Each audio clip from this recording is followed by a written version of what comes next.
I'll bring you more now on that story that we were talking to Lorna Gordon earlier about. The Court of Session in Edinburgh is going to be asked to compel the Prime Minister to request an extension to Article 50 if no deal is in place for leaving the EU. Now, the intention is to force Boris Johnson to comply with legislation passed at Westminster. Let's speak now to one of the people who has issued those proceedings. It's the barrister Jolyon Maugham. Thank you very much indeed for being with us. So just talk us through exactly what you are asking of the Court of Session. Well, the Prime Minister's been absolutely clear that we will be leaving on the 31st of October 2019.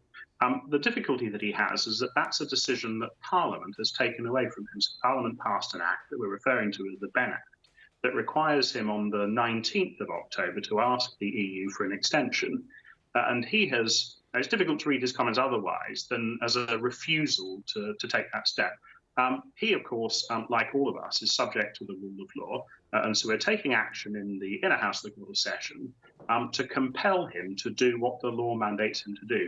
And the consequences, if he doesn't, will involve him committing a civil contempt, which might involve him going to prison.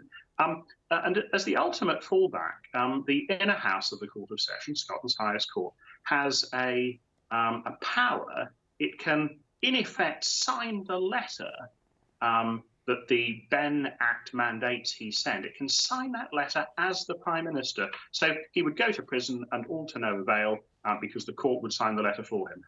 Why are you doing this in Scotland? May I ask you that? Yeah, two reasons. The first is that this power to sign the letter as the Prime Minister is a power that exists in Scottish law, but we don't understand it to exist in English law.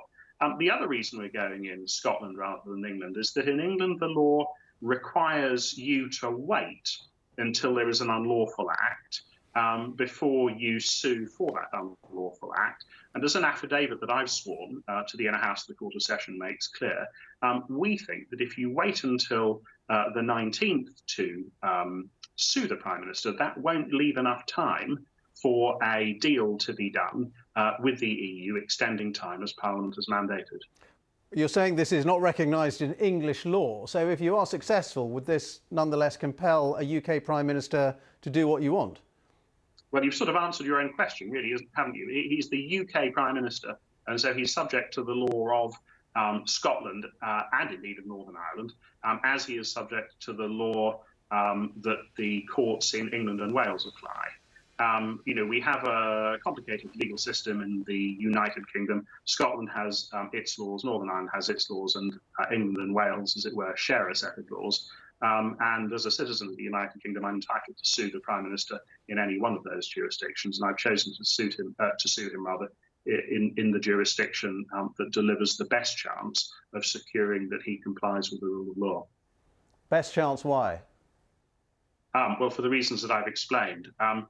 Only the Scottish court has the ability to sign the letter. So if you imagine I had sued him in London, the court could say, you must sign the letter, but if he didn't sign the letter, he would go to prison, but the letter would still not get sent.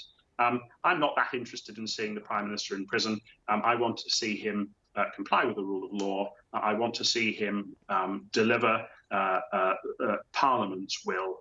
Parliament controls the Prime Minister, not the other way around. And how confident of success are you? The law in the Benn Act is really clear.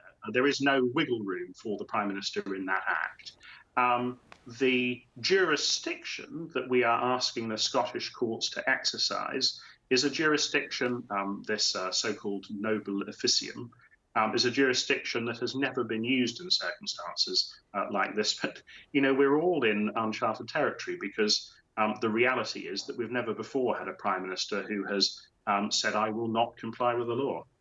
Some people watching your interview might say you are trying to politicise the courts, trying to get the courts to make a political decision, and that even if you're successful, this ends up with kind of Parliament and the courts against the people who express their views in that referendum.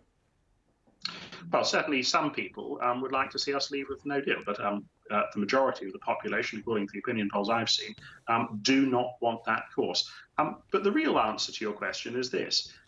everybody in a civilized society is subject to the rule of law. You're not entitled to pick and choose what laws you comply with. And it's pretty abysmal, frankly, that the Prime Minister, who should be setting an example, is saying that he is above the law. That is no way for the Prime Minister of a civilized country to behave. Joe Moore, good to talk to you. Thank you very much for your time.